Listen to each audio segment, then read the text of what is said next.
related, you always find a way. Well, you're filled with great takes, but that's a bad one. You know what I mean? That's an all. The Tom Petty not being good is an all-time. That's an all-time bad one there. Find Sam tonight, 7 o'clock here on Rock 106.9 for the rematch. Hoover at Lake. And you're looking for a pretty good game here, right? There was a walk-off the last time. Yeah, right? Last second field goal, 39-yarder.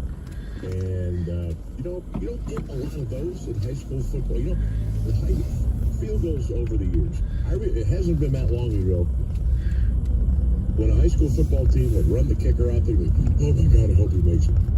As you know, kickers have come a long way at all levels. NFL now, if you can't bang one from 55 yards, you're not a good kicker. Right? The 50-yard field goal when I was growing up was like, oh my God, I can't believe that even did. What's he thinking? It was nuts. Right. So now, obviously, trickle down effect college now. And now in high school, you got guys going out there kicking 40, 45-yard field goals. It's what we've seen in the NBA too, right? Steph Curry came in, and now kids are just chucking threes from center court in high school too. Yeah, sure. Yeah. So, you know, you got to have a good snap. You got to have a good hold. You got to keep your wits about you. The other team's trying to put a block. There's a lot of stuff going on. Everybody's got to do their job. But the kicking has been so good.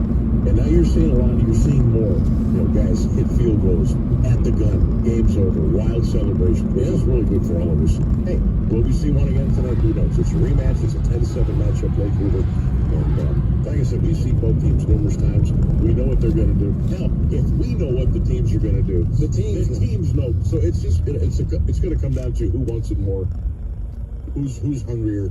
And I think it's going to be a fantastic game.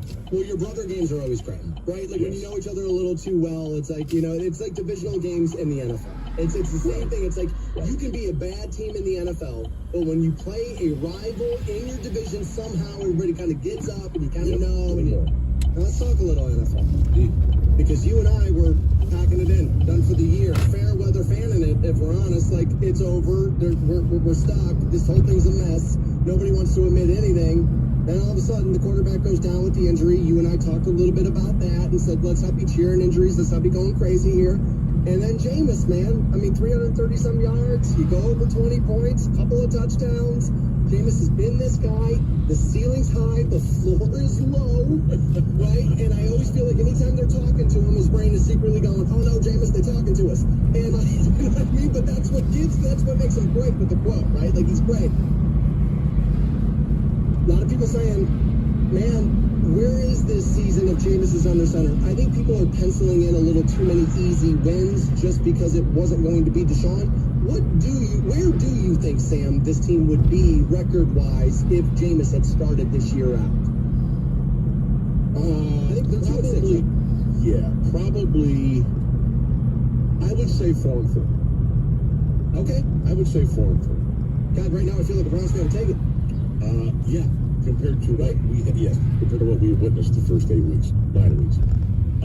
But I don't want to be the killjoy here, guy. But in reality of the situation, last Sunday was a lot of things. It was a very emotional day. It was very emotional with Jim Donovan passing away. You know, you had Nick Chubb coming back the week before. Now the Ravens are coming to town, a team we hate and will always hate because of what happened decades ago. Oh, yeah, I got a question. We can't beat Lamar. Finally beat Lamar. Watson was out of there. We had a pretty good looking offense that day.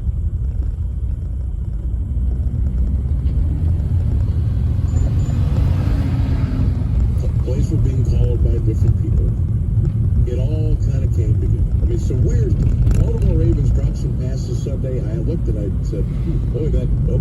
Well, all right. Yeah, there were a few there. Okay. There were a few there. But then not only did the receivers drop balls for Ravens, Jameis threw about 11 interceptions that didn't get picked off. Yes. 3 of them for sure should have been interceptions, and the last one would have sealed the deal. Would have been over. I don't know what's going on there. But, fuck you. I just think that was one of those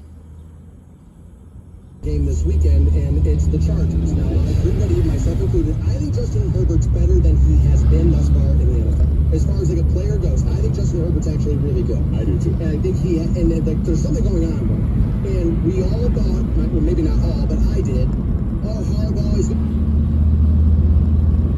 to go in there. He normally turns programs around pretty quick. So it won't take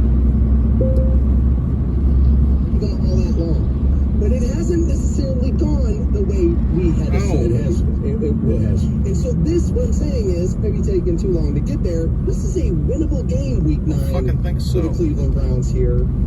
So, could they find themselves winning? We go back to back, then you get the bye, then it's New Orleans, and oh no, here comes another one of those pesky divisional games. Pittsburgh, who's playing, which by the way, let me stop here and say, Sam, I'm sorry you have to sit here and say this. Pittsburgh fans, I'm sorry. Make all the fun, say all the stuff, I talked all the trash, said all the things. It's like they don't have a single player you gotta be worried about. The offense sucks, they're terrible. What the hell, Arthur Smith? Really? Are you kidding me? And now look at this. And now look at it, I have to sit here and eat these words. And I hate it, yeah.